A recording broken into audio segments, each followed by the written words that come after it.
নমস্কার, 7 নিউজ নেটওয়ার্কে আপনাদের সকলকে স্বাগত। আর এই মুহূর্তে নিন্দুকের ডায়েরি নিয়ে আমি চন্দন সেনগুপ্ত আপনাদের সাথে, এবং আমার সঙ্গে অবশ্যই শ্যামল পাল।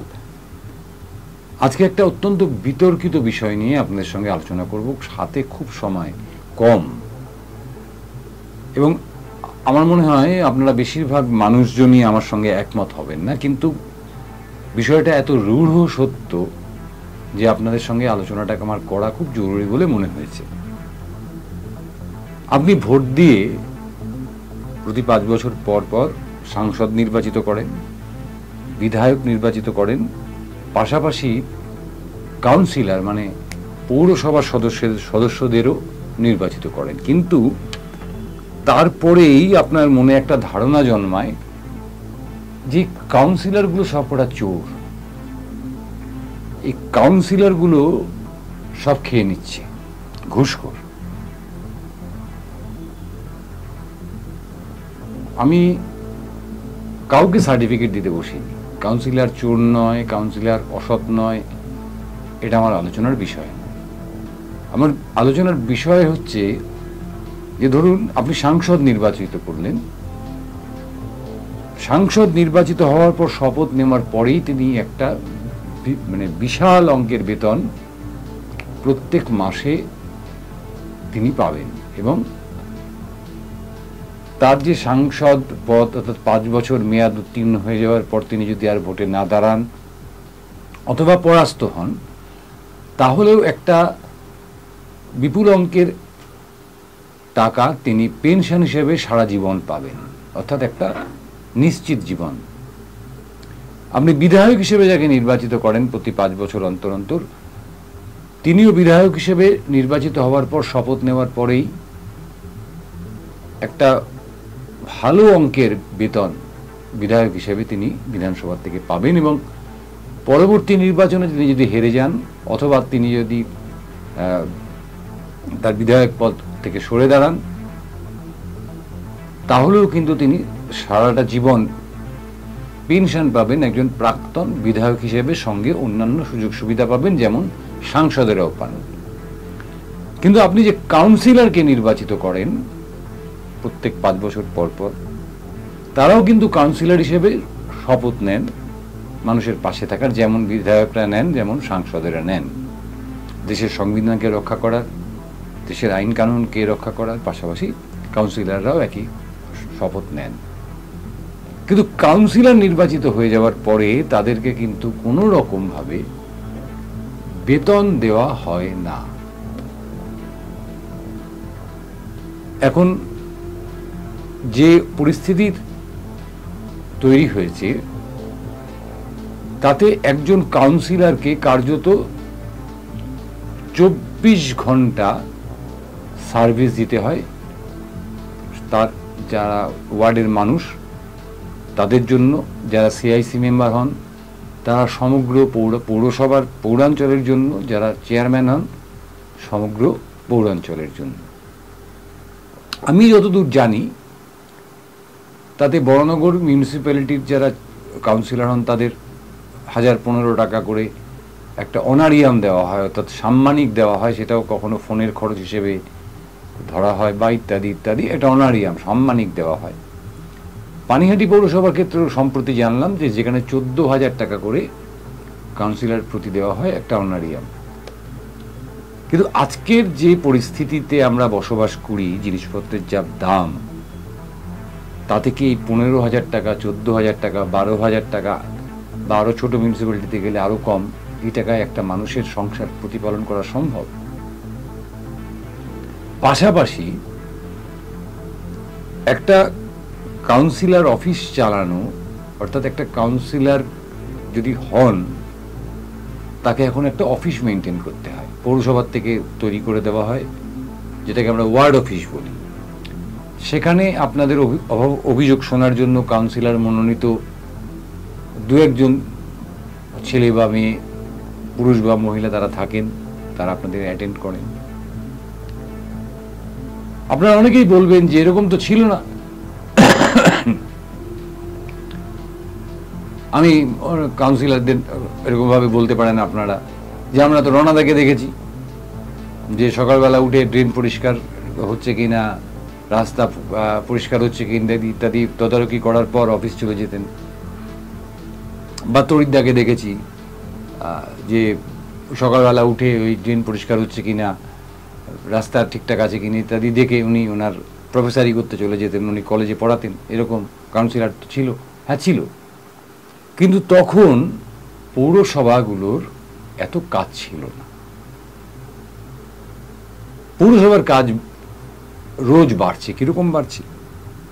ধরুন প্রধানমন্ত্রী আবাস যোজনা, এটা কেন্দ্রীয় সরকারি একটি প্রকল্প। তাহলে কেন্দ্রীয় সরকারি প্রকল্প, কেন্দ্রীয় সরকারি কর্মচারীরা এর দায়িত্বে থাকবেন, নিশ্চয়ই হওয়া উচিত। কিন্তু আপনার বাস্তব অভিজ্ঞতাটা কি, যে এই যে বাড়িটা তৈরি হচ্ছে, এই বাড়িটার এক্সিকিউশন কে করছে? না পৌরসভা করছে। বকলমে আপনার জন্য কে করছে? আপনার কাউন্সিলর করছে। মুখ্যমন্ত্রী ঘোষণা করলেন লক্ষ্মীর ভান্ডার দেবেন, মহিলা প্রতি 1000 টাকা করে, 500 টাকা করে দিয়ে শুরু হয়েছিল, এখন 1000 টাকা করে। এই জন্য রাজ্য সরকারি কর্মচারীরা রয়েছেন। কিন্তু আপনার আমার বাস্তব অভিজ্ঞতাটা কি? এক্সিকিউশন কারা করছে? না পৌরসভা করছে, স্থানীয় কাউন্সিলরেরা করছে। বিধবা ভাতা থেকে শুরু করে যাবতীয় যা ভাতা, এমনকি যে সমব্যথী, অর্থাৎ একজন মানুষ মারা গেলে তার শ্মশান খরচ সরকার এখন বহন করে যদি তিনি আর্থিকভাবে দুর্বল হন, তার জন্য কাকে দরকার হচ্ছে? আপনার কাউন্সিলরকে দরকার হচ্ছে। পাড়ায় পাড়ায় স্বনির্ভর গোষ্ঠী তৈরি করা হচ্ছে। সেই স্বনির্ভর গোষ্ঠীগুলো কারা দেখাশোনা করছেন? স্বনির্ভর গোষ্ঠীর জন্য তো আলাদা মন্ত্রী আছেন, রাজ্য সরকারের, কেন্দ্রীয় সরকারের রয়েছেন। কিন্তু আলটিমেটলি এই কাজগুলো কারা করছেন? না কাউন্সিলর করছেন।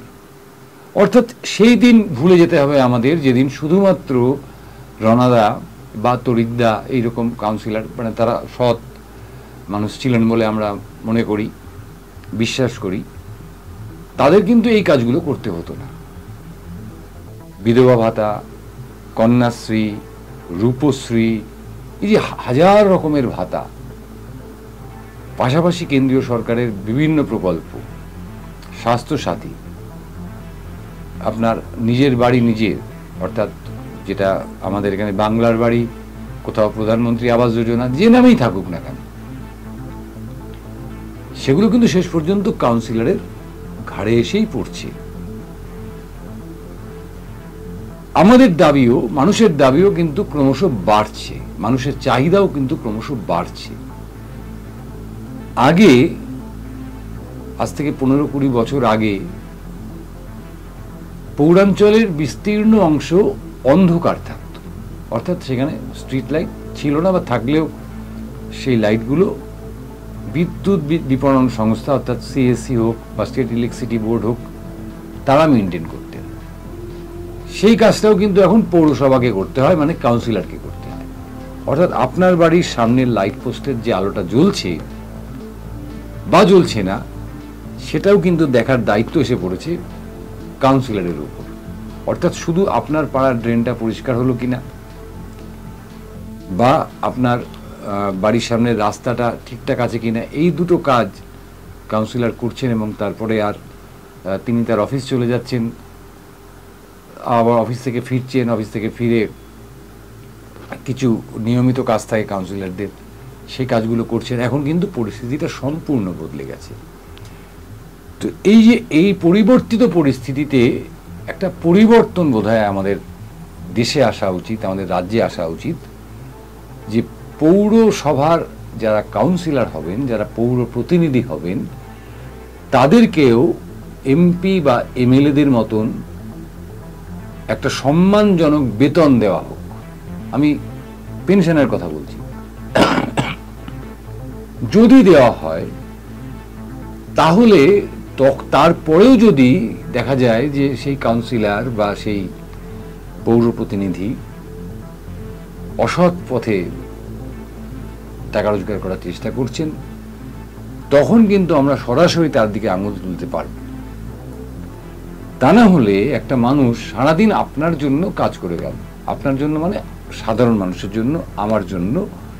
একটা মানুষ সারাদিন কাজ করছে, সকালবেলা উঠে সে দেখছে তার ওয়ার্ডের লেবাররা এসছে কিনা, তার লেবাররা কোন ওয়ার্ডে কাজ করবে, মানে ওয়ার্ডের কোন অংশে কাজ করবে, সেখানকার কোথাকার ড্রেন পরিষ্কার করবে, কোথাকার রাস্তা পরিষ্কার করবে, কোন বাড়িতে বিয়ে আছে, কোন বাড়িতে শ্রাদ্ধ আছে, সেই বাড়ির চারপাশটা পরিষ্কার করবে, ব্লিচিং ছড়াবে।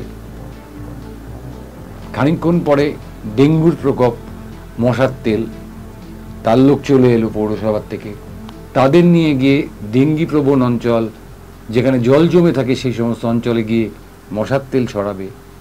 তারপরে আমি আপনি গিয়ে হাজির হব যে আমার লক্ষ্মীর ভাণ্ডারের টাকাটা আসছে না, বা আমার লক্ষ্মীর ভাণ্ডার নতুন করে নাম তুলতে হবে, আমার বিধবা ভাতাটা আসছে না, আমার বার্ধক্য ভাতাটা আসছে না, আমার কন্যাশ্রীর নামটা তুলতে হবে, আমার কন্যাশ্রীর বিষয়টা একটু দেখে দিতে হবে। এই যে বিস্তর কাজ, আমি একটা পৌরসভার থেকে যে বাড়ি বরাদ্দ, মানে কেন্দ্রীয় সরকার থেকে যে বাড়ি বরাদ্দ করা হচ্ছে বা রাজ্য সরকার থেকে যে বাড়ি বরাদ্দ করা হচ্ছে, আমি পেতে চাই, এটা আমাকে একটু করে দেওয়া হোক। এই সমস্ত আবদারগুলো কিন্তু মেটাতে হচ্ছে কাউন্সিলরকে। তার মানে তার হাতে তার নিজের জন্য রোজগার করার সময় কোথায়? তারও তো নিশ্চয়ই সংসার থাকে। একজন কাউন্সিলর মানে তো একজন সন্ন্যাসী মানুষ নন, রামকৃষ্ণ মিশনের সন্ন্যাসী বা ভারত সেবার সঙ্গের সঙ্গে সন্ন্যাসী নন, যে তার নিজের কোনো সংসার টংসার নেই। এই পৌরসভায় তিনি চলে যাবেন দুপুরবেলা, ওখানে তার জন্য খাবারের বন্দোবস্ত থাকবে, উনি খাবেন দাবেন, আবার মানুষের কাজ করবেন, আবার রাত্রিবেলা গিয়ে ওখানে খেয়ে নেবেন, খেয়ে দিয়ে, এরকম তো বিষয়টা নয়। তারা তো প্রত্যেকে সংসারী মানুষ। তাহলে এই সংসারী মানুষগুলোকে দিয়ে সারাদিন যখন পরিশ্রম করানো হবে এবং গুরুত্বপূর্ণ কাজগুলো যখন তাদেরই এক্সিকিউট করতে হবে, যে কাজটা সিদ্ধান্ত নিয়েছেন সাংসদেরা, সিদ্ধান্ত নিয়েছেন বিধায়কেরা, যে না মানুষের জন্য আমি এই পরিষেবা দেব, সেই পরিষেবাগুলোর এক্সিকিউশন কে করবে? না পৌরসভা করবে। তাহলে পৌরসভা মানে কি? অফিস অফ কাউন্সিলার্স, অর্থাৎ পৌর প্রতিনিধিদের দপ্তর। সেই পৌর প্রতিনিধিরা আলটিমেটলি সেই কাজটা করবেন। সুতরাং তাদের রোজগারের কথাটা যদি সরকার থেকে না ভাবেন, তখন কি হয়? তাদেরই ভাবতে হচ্ছে যে আমি তো কাউন্সিলর হয়ে গেছি, এবার আমার পরিবার খাবে কি? এইবার পরিবার খাবারের জন্য একটা নির্দিষ্ট অঙ্কের টাকার দরকার হয়, ভালোভাবে থাকার জন্য একটা নির্দিষ্ট অঙ্কের টাকার দরকার হয়। তারপরে যেটা হয়ে যায় সেটাকে আমরা অবশ্যই সমর্থন করি না, সমর্থন করার কোনো প্রশ্নও ওঠে না। যে আমরা জানি যে এখন এমন এমন কাউন্সিলর আছেন আমার শহর এবং শহরতলিতে, যারা এমএলএ এমপিদের চাইতেও অনেক বেশি বিত্তবান। আমরা তাদের কথা বলছি না, আমরা বলছি সাধারণভাবে সমস্ত কাউন্সিলরের কথা।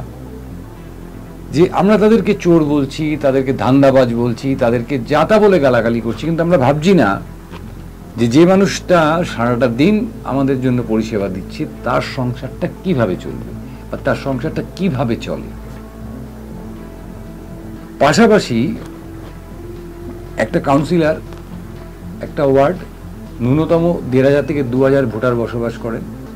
এই ১,৫০০ থেকে ২,০০০, কোথাও কোথাও আরও বেশি, এই যে মানুষ তার ওয়ার্ডে ভোটার, শুধু বলবো না, মানুষ হিসাবে গুনলে আরও বেশি, তাদেরকে নিত্য পরিষেবা দেওয়ার জন্য তার একটা কার্যত ছোটোখাটো অফিস তৈরি করতে হয়, দপ্তর লাগে। সেই দপ্তরে কিছু লোকজন রাখতে হয়,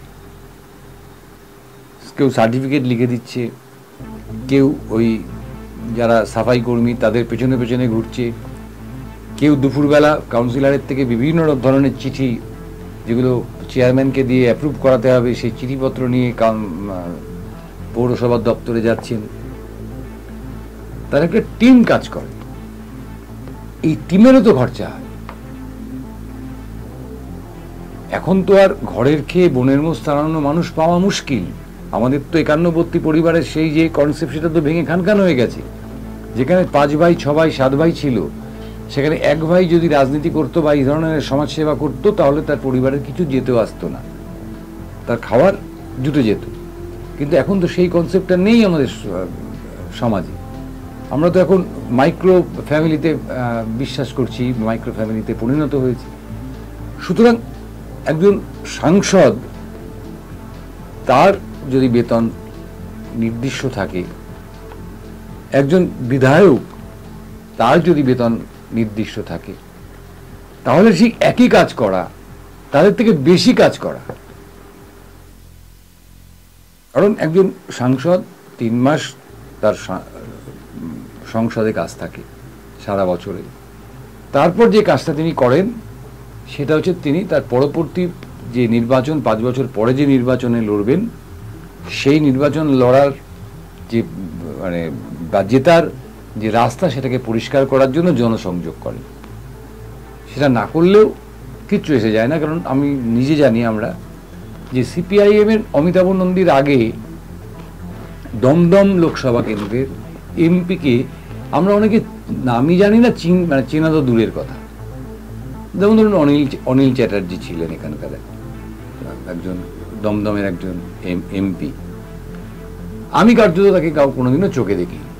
তিনি অধ্যাপক আন্দোলনের নেতা, অত্যন্ত পণ্ডিত মানুষ, ভালো সাংসদ হিসেবে তার নাম ছিল, কিন্তু আমরা তাকে কোনোদিনও চোখে দেখি।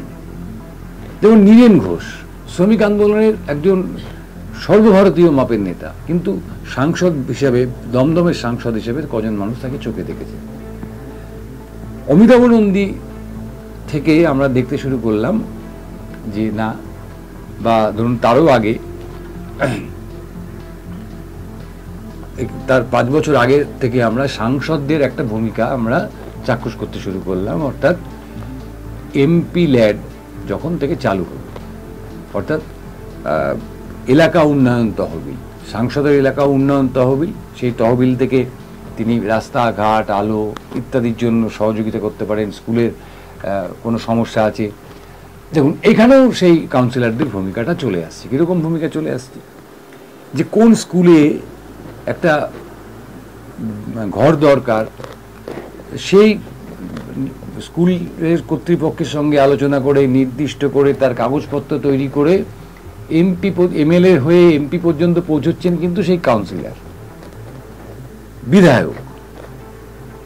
বিধায়কেরও এলাকা উন্নয়ন তহবিল রয়েছে, কিন্তু সেখানেও সেই কাউন্সিলর ভূমিকা পালন করছেন। অর্থাৎ একটা রাস্তা খারাপ, কাউন্সিলর সেই রাস্তা খারাপের বিষয়ে দীর্ঘদিন ধরে পৌরসভায় দৌড়দৌড়ি করেছেন, হয়নি, ফান্ড নেই, টাকা নেই, হয় পৌরসভার ক্ষেত্রে বিধায়ক উন্নয়ন তহবিলের টাকা, এলাকা উন্নয়ন তহবিলের টাকা জোগাড় করতে হবে, সেই কাউন্সিলর গিয়ে কিন্তু বিধায়কের সঙ্গে লেগে থেকে বিধায়কের থেকে টাকাটা জোগাড় করে আনছে। সুতরাং এই মানুষগুলোকে যদি উপযুক্ত পারিশ্রমিক দেওয়া হয়, অর্থাৎ ওই অনারিয়াম মানে সাম্মানিক নয়, পারিশ্রমিক মানে বেতন যদি দেওয়া হয়, তারপরেও যদি তারা অনৈতিক কাজের সঙ্গে যুক্ত হয়ে পড়েন, যেটা এখন আমাদের অভিযোগ, আমার অভিযোগ, আপনার অভিযোগ, মানুষের অভিযোগ, যে কাউন্সিলর হয়ে গেছে, ও তো প্রচুর টাকা কামায় নেবে, তখন কিন্তু আমরা এই অভিযোগটা সরাসরি তুলতে পারব। এখন যেটা হচ্ছে যে আমি সারাদিন মানুষের পরিষেবা দিয়ে যাব, কিন্তু দিনের শেষে আমি কি পাবো না, কিছু সাম্মানিক পাবো। সেই সাম্মানিকটা এতটাই অপ্রতুল যে ধরুন একজন কাউন্সিলর, তার স্ত্রী এবং তার একটা বাচ্চা, আমি যদি মাইক্রো ফ্যামিলিও যদি ধরি, তার ইলেকট্রিক বিল, তার বাচ্চার খরচ, পড়াশুনোর খরচ, তার স্ত্রীর অন্যান্য খরচ, নিজের খরচ, তার অফিস চালানোর খরচ, সব যদি ধরেন, তাহলে খাওয়া খরচ আর জুটছে না। এরা বাধ্য হচ্ছে, সঙ্গে দল চালাতে হয়। কাউন্সিলর ভিত্তিক তো এখন রাজনীতি হয়ে গেছে এলাকায় এলাকায়। তৃণমূল কংগ্রেসের যে কাঠামো, সেই কাঠামোতে কাউন্সিলর ভিত্তিক দল চালানোর খরচ, এরা কোথার থেকে জোগাড় করবে? মুখ্যমন্ত্রী 24শে জুন সবার থেকে কাউন্সিলরদের হুমকি দিলেন যে যেখানে অন্যথা দেখব, দরকার হলে কাউন্সিলরকে অ্যারেস্ট করে নেব, অন্যথা তো দেখতে হবেই। কারণ একটা মানুষ সে দায়িত্ব নিয়ে ফেলেছে 2000 মানুষের দেখাশোনার, এবার সে তার দায়িত্ব পালন করতে গিয়ে দেখছে যে তার ভান্ডার শূন্য, তখন কিন্তু সে এই অন্য পথ বেছে নিচ্ছে, এবং কেউ কেউ সেই অন্য পথটায় এত গভীরে চলে যাচ্ছে যেটা আমাদের চোখে লাগছে। সেই ক্ষেত্রে দাঁড়িয়ে 7 নিউজ মনে করে যে এই যে অন্য পথে যাওয়া, যাদেরকে মুখ্যমন্ত্রী সাবধান করেছেন, সেই অন্য পথে যাওয়া পৌর প্রতিনিধিদের যদি সঠিক পথে চালিত করতে হয়, তাহলে মুখ্যমন্ত্রীকে এটাও ভাবতে হবে, শুধু মুখ্যমন্ত্রীকে ভাবলে হবে না, দেশের সরকারকেও ভাবতে হবে যে নগরপালিকা যে বিল, সেই বিল সংশোধন করে কাউন্সিলরদের জন্য উপযুক্ত বেতনের বন্দোবস্ত করতে হবে। তারপরেও যদি কেউ অন্যথা করে, অবশ্যই তাকে অ্যারেস্ট করতে হবে, তার বিরুদ্ধে আইনগত ব্যবস্থা নিতে হবে। কিন্তু ঢাল নেই, তরোয়াল নেই, নিধিরাম সর্দার যদি কাউন্সিলর হয়, তাহলে সেই কাউন্সিলর মানুষের জন্য কাজ করবে নাকি নিজের পুণ্যবৃত্তি নিবারণের জন্য কাজ করবে? কোনটা করবে? আপনি কোনটাকে পছন্দ করবেন? একজন কাউন্সিলর অত্যন্ত সৎ, অথচ কোনো কাজে লাগে না, কারণ তিনি এতটাই সৎ যে কারোর থেকে একটা পয়সাও নেন না, পৌরসভায় পৌঁছতেই পারেন না, কারণ তার কাছে টাকা নেই। তাকে পছন্দ করবেন? অবশ্যই করবেন। কিন্তু আপনি জানেন যে আরেকটা মানুষ যে এদিক থেকে ওদিক থেকে বেশ কিছু রোজগার করে, কিন্তু সে আপনার কথা শোনে।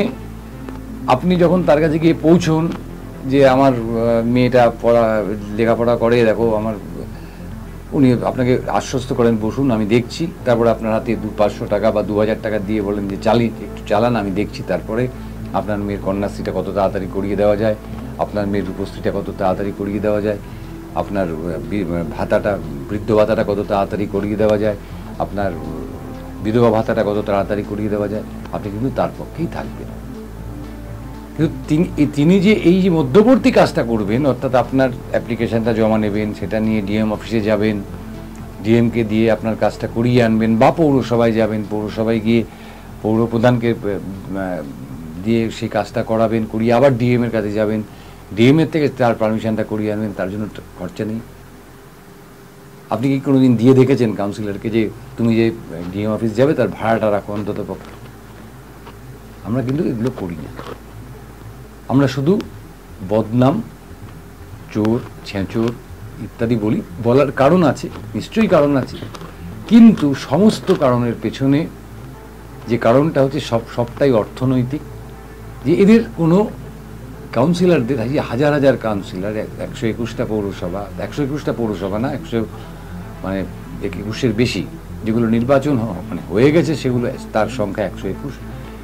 এই যে 121টা পৌরসভার কমসে কম 35 জন করে কাউন্সিলর, সেই 35 জন করে কাউন্সিলর, আমি অ্যাভারেজ ধরছি বড় পৌরসভাগুলোকে, তার মানে কি বিপুল সংখ্যক কাউন্সিলর যাদের কোনো মাসিক পারিশ্রমিক নেই, তারা অনারিয়ামে কাজ করেন।